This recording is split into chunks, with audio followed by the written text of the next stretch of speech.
നഗരത്തിലെ ഒരു പ്രമുഖ കോളേജ്. അവിടെയുള്ള കുറച്ചു വിദ്യാർത്ഥികൾ ഒരു പുതുപരിപാടിക്ക് തുടക്കം കുറിച്ചു, സോഷ്യൽ സർവീസ്.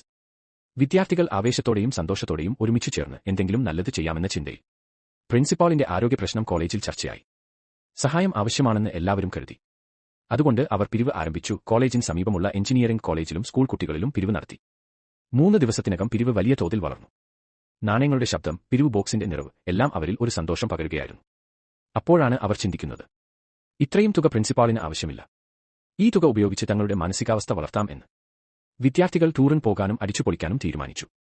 ബസ് കയറി അവർ യാത്ര തുടങ്ങി. പാതയിലുടനീളം സംഗീതം, ചിരി, ഭക്ഷണം എല്ലാം ചേർന്ന് ഒരു മനോഹരമായ അനുഭവം.